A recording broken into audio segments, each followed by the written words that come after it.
What's up, guys? I am bald. You might notice I have no hair, so that's new. I decided to shave my head the other day and rock being bald for a little bit, so we'll see how it goes. Let me know what you guys think, if you think it's funny or not. I have been balding for a long time. I've been losing my hair since I was 16, so it was just kind of time to try it and see how I looked. But today's video is going to be a super fast, simple S2000 video. Again, I never really talk about the car on the channel. I never really do much with the car on the channel, but today we're gonna do something. If you know me, you know my S2000 just leaks oil, and that's because just the gaskets are bad. It's got 220,000 miles on it. So today we're gonna tackle changing the VTEC Solenoid Gasket and the oil pressure sensor gasket as well that's on the VTEC Solenoid. So it should be pretty easy. I looked at some DIYs. All you need is a 10 mil socket and preferably let your engine cool down, which I didn't, so it's probably gonna be hot. It is a pretty simple thing to do, and most likely if you own an S2000 with higher mileage, it's leaking. Or if you have one with low mileage and no one ever drove, it's probably leaking too because it's dried out. So I got my gaskets from Kraken, I think Motorsports is what they're called, as everybody recommended on the S2000 forums. I think they cost me 20 bucks for both gaskets, so definitely a good move, and hopefully you guys enjoy this and y'all go change yours too. Let me get the tripod and then we'll get tools and we'll start cranking. So far, using the tripod is fantastic. You guys can actually see stuff. I can work with two hands. So here is our VTEC solenoid, and there's a lot of oil around it, so that needs to go. Alright, so after those 3 bolts are done, we're going to pull the connector, both connectors for the oil pressure switch and the VTEC solenoid.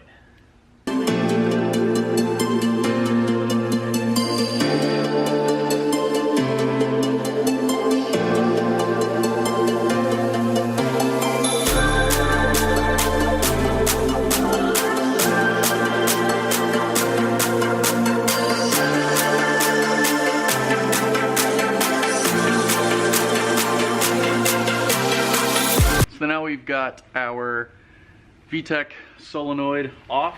We've got to clean it up, and then we'll replace the gasket on it. So let's do that. So this gasket, I think, is where they mainly fail. The gasket for the oil pressure switch actually looked pretty good. It's on this side. Didn't feel like weird or anything, so it felt fine. So I'm guessing that's the case, but we'll see. So let's replace both of them since we're here, and I'm not doing this again.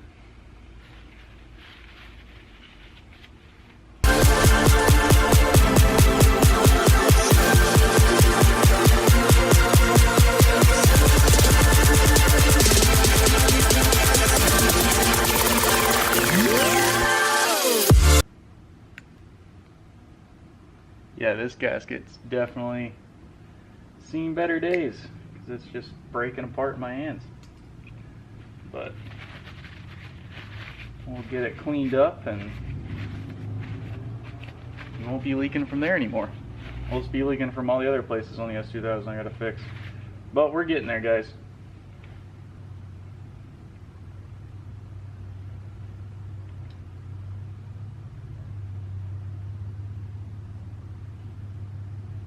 There we go. And I just like to put oil on fresh gaskets and stuff, especially since oil's gonna be running through here. So we'll throw some oil on this guy, and then he's good. Now we gotta do the upper, or is that the lower? I don't know. We gotta do the other gasket for the sensor. This one I don't think is as bad. That's still pretty hard. It might be as bad as our other guy, who knows. Now, I really want to clean this guy off.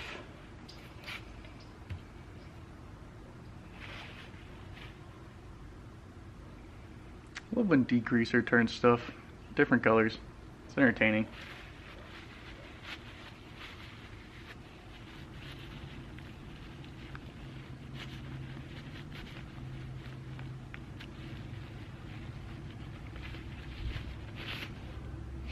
Alright, I'd say that is pretty cleaned up from the first time. fresh oil on this guy. Bam. We're good to go, guys. So let's throw this thing back together and see what happens.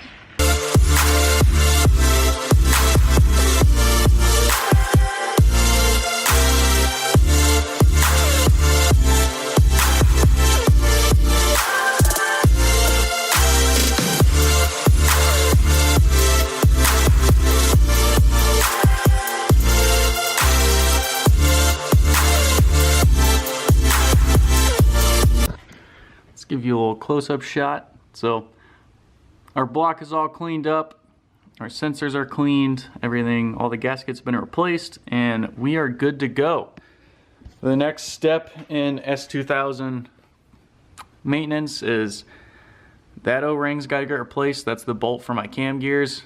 Kind of sketchy to take or to mess with, so haven't changed that yet, but I need to. And then I need to do a valve cover job. And then I also need to adjust the valves. But so far that is one less oil leak done in the S2000 and I am super pumped about it. So thank you for watching. We may or may not go work on the M3, so hopefully you guys get a double header video and we'll have Alfie's M3 in this video as well. Well, we'll see. We gotta eat lunch and then we'll figure out what's next. There you have it. Thank you guys for watching. I know a lot of y'all love S2000s. I know a lot of you guys like my S2000. And I don't touch it as often as I should. So I hope you guys enjoyed this video. Let me know in the comments what you think, what mod I should do next to the S2000. That's not maintenance related, just a mod. I'm getting kind of bored not modding this thing and not playing with it. So let me know what you guys think. Remember to head over to 2x4co.com to pick up your FC stickers, your team shirts, and just your normal 2x4co shirts. A lot of you guys ordered shirts when I announced the team shirts came out a couple days ago, so thank you guys for that. I love the support, it means a lot. And if you haven't gotten yours, get yours today. They're only 20 bucks. Show some love to the team and me, and it'll help fund the Haltech setup for the car and help go to my schedule for the 2019 season. Stay tuned, I'm gonna release my 2019 schedule hopefully in the next month or so, once all the series get their schedules released, because then I can pick and choose where we're going, and hopefully we're coming to a city or racetrack near you. Also, drop in the comments what tracks you guys want to see me at, what events y'all want to see me at, and I will do my best to get out there. So thank you guys for watching. If you are new to the channel, please consider subscribing, and if you are a longtime subscriber, thank you guys. Bye, y'all. Alright, so y'all are in luck. Alfred is working on his car. I've somehow convinced him it's time to A, get his seats back in there, get it cleaned up, and get it ready to drive again. So let's see what's going on. We met our buddy Joe Guy last week to pick up a new Corbo seat for the M3, and we traded him one of the old seats that Alfie had. This is a thick boy seat, better set up for Alfred, so that'll be good. We'll get it in the passenger side here, or the driver's side, and then I think that NRG seat will go to the passenger side, but for now we're just cleaning.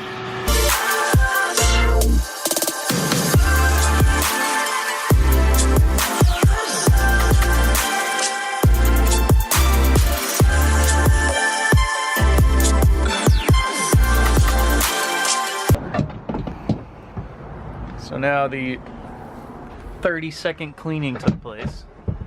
It's time to get the thick boy seat in. We've got to adjust the mounts. Are they 13s as well? Yeah.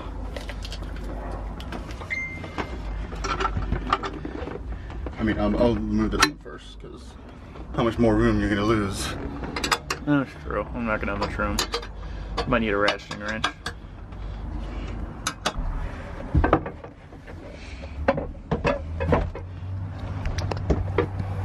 If we move more.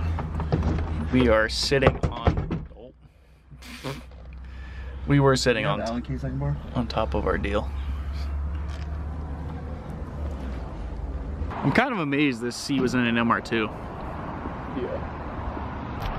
So we're running into a problem right now, is the thick boy seat is too thick for the BMW. Now, I know I've got friends that are driving BMWs that are bigger than Alfie with fixed bucket seats. So my question to y'all is, how'd you guys get your seats mounted in there? Because we're having a really hard time. So project Get the BMW Good is on hold because the seat is too wide for our brackets. So we gotta figure out either wider side mounts or figure out another way to do this. So I called my buddy Eric, who's a big dude, racing the E36 M3. Gave him a shout. Hopefully he'll get back to us and tell me what he did to get his done. And we'll try to get this seat in here.